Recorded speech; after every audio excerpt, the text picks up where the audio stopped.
அடுத்தது 132. இந்தியாவில் யாருடைய முயற்சியால் தேவதாசி முறை ஒழிக்கப்பட்டது?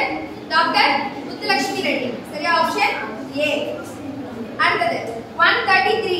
அரசு என்னும் சொல்லை முதலில் பயன்படுத்தியவர் யார்? மாக்கியவெல்லி. Option B. 134. குடியரசுத் தலைவர், துணை குடியரசுத் தலைவர் மற்றும் உச்சநீதிமன்ற தலைமை நீதிபதி ஆகிய பதவிகள் காலியாக இருந்தால் குடியரசுத் தலைவராக யார் செயல்படுவார்? உச்சநீதிமன்றத்தின் மூத்த நீதிபதி. Option C. 135.